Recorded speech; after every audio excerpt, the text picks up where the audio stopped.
So, okay, students, so we'll continue with our classes on protection. So, in the last class, where we have left some attributes of the relay and or some qualities that a protection system should have. So, after that, before going to this, I have modified something in your notes. First, let me show you that. So, up to this much, we have covered economy. And then before going to these types of protection, primary breakup, I have introduced this one, these zones of protection. So once we will finish this one, then we will have that primary and backup protection. You can see. Then you can have a look of that primary protection and backup protection. Then before going to again this, something on primary and backup protection.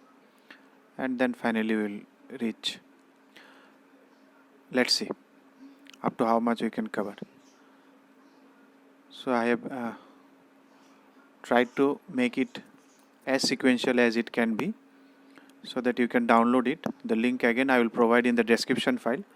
You can download it, so it will be a good reference for you while you are studying. So let's start. So the topic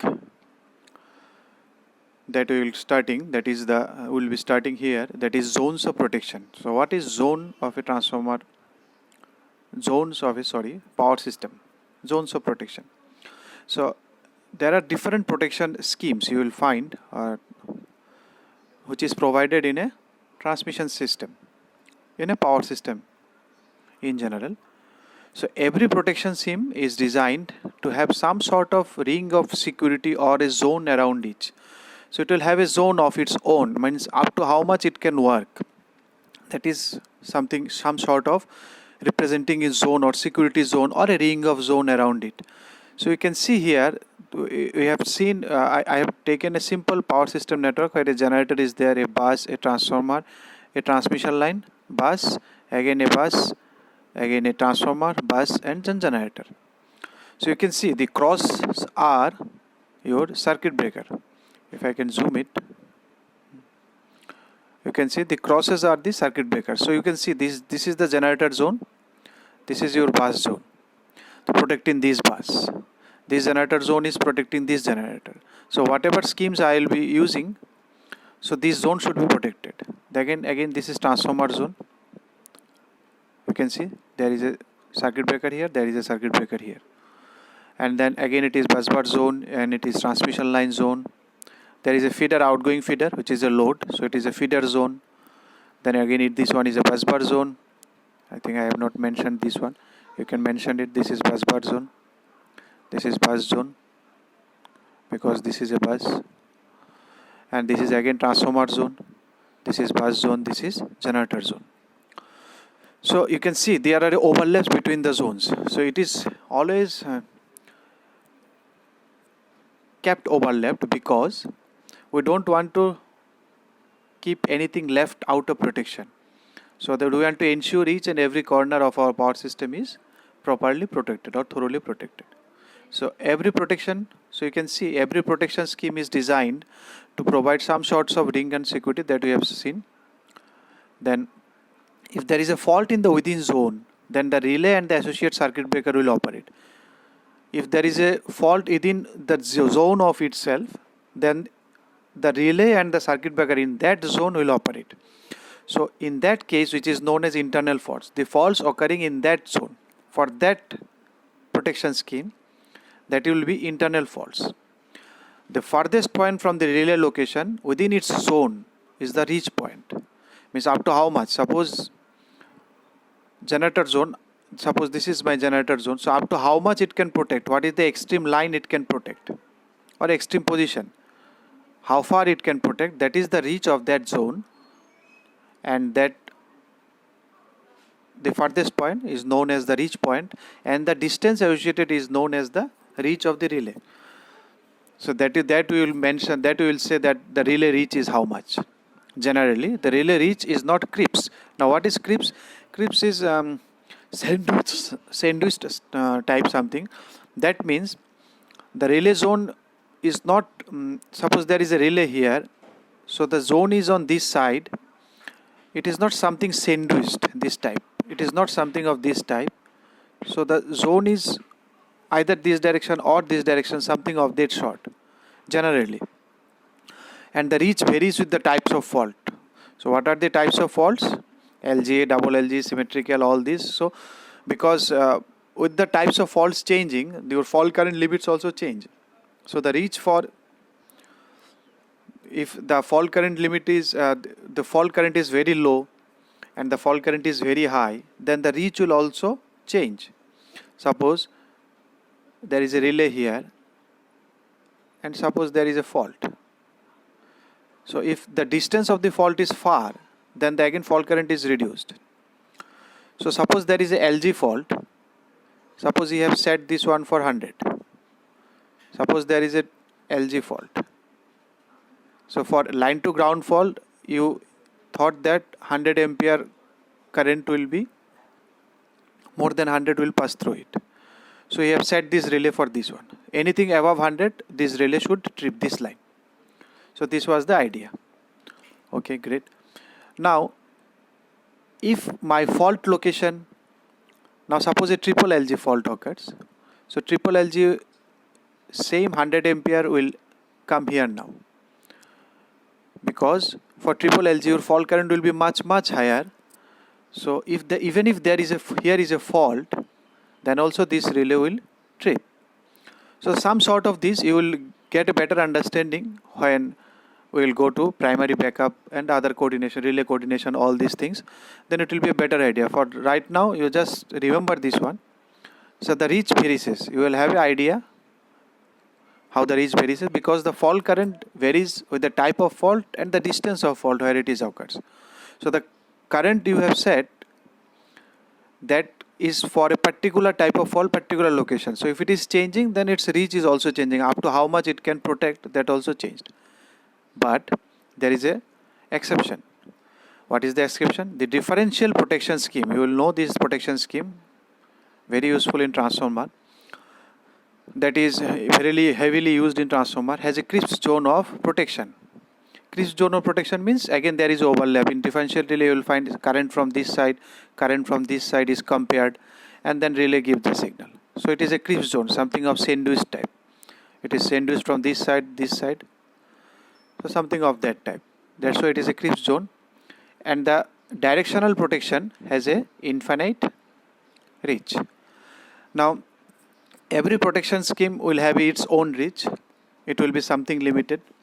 But this directional protection has infinite reach, means directional protection, you will see directional protection also only determines in which direction the fault is. Suppose there is a relay, it will sense in either fault is this direction or in this direction. That's it. If normal current flows in this direction, this is my normal flow. If somehow current tries to flow in this direction, then it will trip. However the current is, small, high, large, whatever the current is, if the direction of current changes, then it will trip. That is the purpose of directional protection. So that's why it has an infinite reach, because here current magnitude doesn't matter. A small change will trip this one. So these are the difference in normal relays other than the normal relays. So zones of protection, they overlap so as not to miss out any part of the system.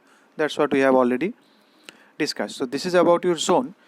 Now if we come to primary and backup protection, here I have seen there are two types of protection, primary protection and backup protection. Suppose there is a feeder, a simple drawing is there.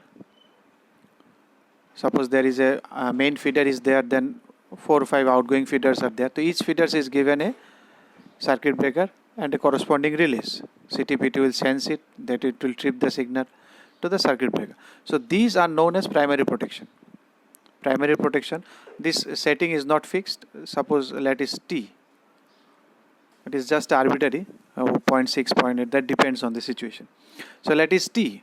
So after some interval, T plus delta, it will operate, the backup one. This is the backup. If this doesn't work, then this will work. Somehow, for some technical reason, suppose this breaker could not operate, so then this will operate, will make the entire system dark.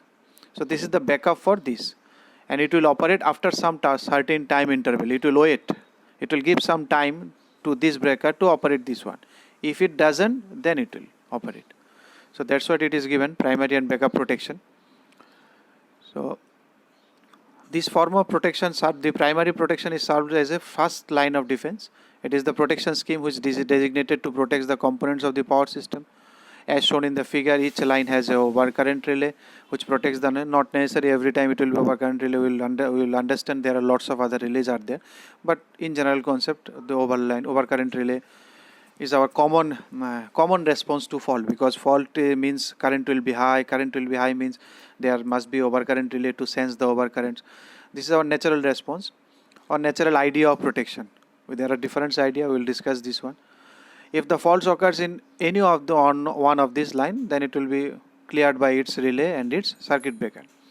And if the backup protection, what is the backup protection? If the primary fails, doesn't clear the primary relay system due to trouble in system, breaker or wiring anywhere, this is the second line of defense. It designed to offer sufficient time delay so that the primary relay will be given enough time to operate. As shown is the figure, the relay A is provides the backup protection for all the outgoing feeders. If the fault is, then group of the relay that we have already seen in the drawing. Okay. Now we will have something more in primary backup relay. Now these are very important statements. Backup relay are rarely located in some places of the primary, in the same places of the primary. The location, it is not same. If it is the same, then there is no need of backup. You can see the earlier drawing also. The primary was here and backup was far than primary. This is your primary, this is your primary, and this is backup. They are not in same location. So they barely or rarely located in the same place. For reliability and selectivity, reliability and proper selectivity, the backup operating time must be more than the primary relay time plus primary circuit breaker trip time. There are always an error. If you are interrupting a fault, there are two parts. One is relay will sense it, so for that relay will take some time, and then relay will give the signal to circuit breaker, and then circuit breaker will take some time. So there are two times. One is relay operating time, one is circuit breaker trip time. If the backup relay operating time should be more than the sum of these two, it should give the primary sufficient time to operate. If it doesn't operate, then only the backup should operate. We will have a detailed discussion on this primary and backup coordination today itself. If it is not so, then there will be loss of selectivity and maloperation. You know what is selectivity? Selectivity means only that portion which is faulted, that should be tripped, not the entire one. And reliability means your operation should be reliable. If there is a fault, there should be trip. So that's why there should be a proper coordination between primary and backup. We don't want to trip unnecessarily the backup. Backup will trip only if the primary fails. That's it. So if you see, we have a drawing for this one. For a better understanding, one more circuit I have taken. Now you can see there is a source impedance, and this is the transmission line. There are two buses, 1, 2, and this is the third bus where the fault occurred. The fault is occurring here. And there are two circuit breakers, circuit breaker A, circuit breaker B. So suppose if there is a fault here, so the primary is this one now. Which one is primary? Circuit breaker B, this relay B. Now one thing you note, there is a two dots are there, two black dots. I think you know the meaning of these black dots. So what I was telling about, their fault is here. So this circuit breaker is my primary circuit breaker. So it will take some time T. Again, this axis, this is an hypothetical axis. This is the operating time I am just telling. And suppose this is the circuit breaker. So this circuit breaker will take some time. Suppose let the time is this much from here to here. Let's hypothetically 0.5, 0.6, 0.8 second, whatever. If it doesn't operate, then we give a selective time interval that is known as STI. This is for breaker to trip. Breaker will also need some time. If it doesn't trip up to this much time, then only the primary will trip. So primary will wait. See the operating time of primary. This is the backup for this fault. This is my primary. So primary will operate here. Relay will operate here, then breaker will operate here. If it doesn't operate in this zone, then my circuit breaker A will operate after this time. So this is the time axis, time, don't get confused with line and everything. This is the timeline, second. So suppose circuit, the primary is given, relay is given this much time, then primary breaker is given this much time. If they doesn't operate in this time, this plus this, suppose it is 0.2, it is 0.5, suppose this is 0.7 second. If doesn't operate 0.7, then this one will operate in 0.7 second, after 0.7 seconds. So you can see there are the drawings, you can understand there are loads and overcurrent relays are there which will give the signal to your circuit breaker to trip. So what is my primary in this drawing here? The primary is the circuit breaker B and the relay B, and the backup is here relay A and circuit breaker A, and fault occurs at which position? C. Now let us see the operation between primary and secondary. Okay, I think let's stop up to here.